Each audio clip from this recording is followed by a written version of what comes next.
പ്രകൃതി ഭംഗി കൊണ്ട് വളരെയധികം സമ്പന്നമായ സംസ്ഥാനമാണ് ഹിമാചൽ പ്രദേശ്. കേരളം ദൈവങ്ങളുടെ സ്വന്തം നാടെന്നറിയപ്പെടുമ്പോൾ ദൈവഭൂമി എന്നാണ് ഹിമാചൽ പ്രദേശിന്റെ വിളിപ്പേര്. കേരളത്തിനേക്കാൾ വലിപ്പമുള്ള സംസ്ഥാനമാണ് ഹിമാചൽ പ്രദേശെങ്കിലും ആകെ 4 മണ്ഡലങ്ങൾ മാത്രമാണ് ഇവിടെ ആകെയുള്ളത്.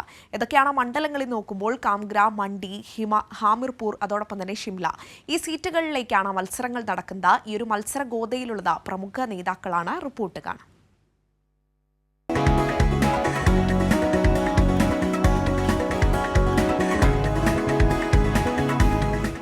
2019 തെരഞ്ഞെടുപ്പിൽ 4 സീറ്റുകളിലും ബി.ജെ.പിയാണ് വിജയിച്ചിരുന്നത്. എന്നാൽ നിയമസഭാ തെരഞ്ഞെടുപ്പിൽ വിജയിച്ചതും സംസ്ഥാനത്തിന്റെ ഭരണം ലഭിച്ചതും കോൺഗ്രസിന് കൂടുതൽ ആത്മവിശ്വാസം നൽകുന്നു.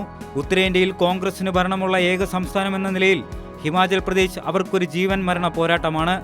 4 സീറ്റുകളിലും ഇന്ത്യൻ നാഷണൽ കോൺഗ്രസ് സ്വന്തം സ്ഥാനാർത്ഥികളെ നിർത്തിയിരിക്കുന്നു. പൂക്കളുടെ താഴ്വര എന്ന വിളിപ്പേരുള്ള കാംഗ്രയിൽ മുൻ കേന്ദ്രമന്ത്രി ആനന്ദ് ശർമ്മ കോൺഗ്രസിന് വേണ്ടി മത്സരിക്കുന്നു. ബി.ജെ.പി സ്ഥാനാർത്ഥിയായ രാജീവ് ഭരദ്വാജ് തനിക്ക് വെല്ലുവിളിയാകില്ല എന്ന ആത്മവിശ്വാസം ആനന്ദ് ശർമ്മയ്ക്കുണ്ട്. മാണ്ടിയിൽ ബി.ജെ.പിക്ക് വേണ്ടി ചലച്ചിത്ര താരം കങ്കണ റനൌത്ത് എത്തുന്നു. തീവ്ര വർഗീയ പരാമർശങ്ങളിലൂടെ കുപ്രസിദ്ധയായ കങ്കണയ്ക്കെതിരെ ഹിമാചൽ മന്ത്രിയും കോൺഗ്രസ് നേതാവുമായ വീരഭദ്ര സിംഗ് ശക്തമായ മത്സരം കാഴ്ചവെക്കുന്നു. 2019 ബി.ജെ.പി 4 ലക്ഷം വോട്ടിന്റെ ഭൂരിപക്ഷത്തിൽ ഇവിടെ വിജയിച്ചെങ്കിലും എം.പിയുടെ മരണത്തെ തുടർന്ന് 2021 നടന്ന ഉപതെരഞ്ഞെടുപ്പിൽ പ്രതിഭ സിംഗ് മണ്ഡലം തിരിച്ചുപിടിച്ചു. ഹമീർപൂരിൽ ബി.ജെ.പി നേതാവും കേന്ദ്രമന്ത്രിയുമായ അനുരാഗ് സിംഗ് ഠാക്കൂർ വീണ്ടും ജനവിധി തേടുന്നു. കോൺഗ്രസിന്റെ സത്പാൽ സിംഗ് റെയ്ത അനുരാഗിനെതിരെ മത്സരിക്കുന്നു. തലസ്ഥാനമായ ഷിംലയിൽ ബി.ജെ.പിക്ക് വേണ്ടി സുരേഷ് കുമാർ കശ്യപും ഇന്ത്യ മുന്നണിയിൽ നിന്ന് വിനോദ് സുൽത്താൻപുരിയും മത്സരരംഗത്തുണ്ട്. ടിബറ്റൻ സ്വാധീനമുള്ള നിരവധി മേഖലകൾ സംസ്ഥാനത്തുണ്ട്. ദലൈലാമയുടെ വാസസ്ഥാനമായ ധരംശാലയിൽ ഉൾപ്പെടെ പല പ്രതിഷേധങ്ങളും നടക്കുന്നു. 11ാം പഞ്ചൻ ലാമയുടെ മോചനം ഉൾപ്പെടെയുള്ള പ്രക്ഷോഭങ്ങൾ തങ്ങൾക്ക് തിരിച്ചടിയാകുമെന്ന്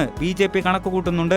നിരവധി ഗോത്രവർഗ്ഗങ്ങൾ ഹിമാചൽ പ്രദേശിൽ അധിവസിക്കുന്നു. മലാന, സ്പിതി താഴ്വര പോലെയുള്ള പ്രാകൃത സംസ്കാരത്തിൽ ഇപ്പോഴും ജീവിക്കുന്ന ഗ്രാമങ്ങളിൽ നിന്നുള്ളവരെ വോട്ടിംഗ് കേന്ദ്രങ്ങളിൽ എത്തിക്കുക എന്നത് കമ്മീഷന് മുമ്പിൽ എല്ലാ തവണയുമുള്ള കടമ്പയാണ്. ഗോത്ര ഗ്രാമങ്ങളിൽ നിന്നുള്ളവരെ വോട്ട് ചെയ്യിക്കുന്നതിന്റെ പ്രാധാന്യം മനസ്സിലാക്കുന്നതിന് വേണ്ടി നിരവധി ബോധവൽക്കരണ പരിപാടികൾ സംസ്ഥാനത്ത് സംഘടിപ്പിക്കാറുണ്ട്. വോട്ടർമാരെ പോളിംഗ് സ്റ്റേഷനുകളിൽ എത്തിക്കുന്നത് പോലെ തന്നെ കഠിനമാണ് പോളിംഗ് കേന്ദ്രങ്ങൾ ഒരുക്കുക എന്നതും. മലയിടുക്കുകളിൽ സ്ഥിതി ചെയ്യുന്ന പോളിംഗ് സ്റ്റേഷനുകളിൽ എത്താൻ ദിവസങ്ങൾക്ക് മുൻപ് തന്നെ ഉദ്യോഗസ്ഥർ ഒരുക്കങ്ങൾ ആരംഭിച്ചിരുന്നു.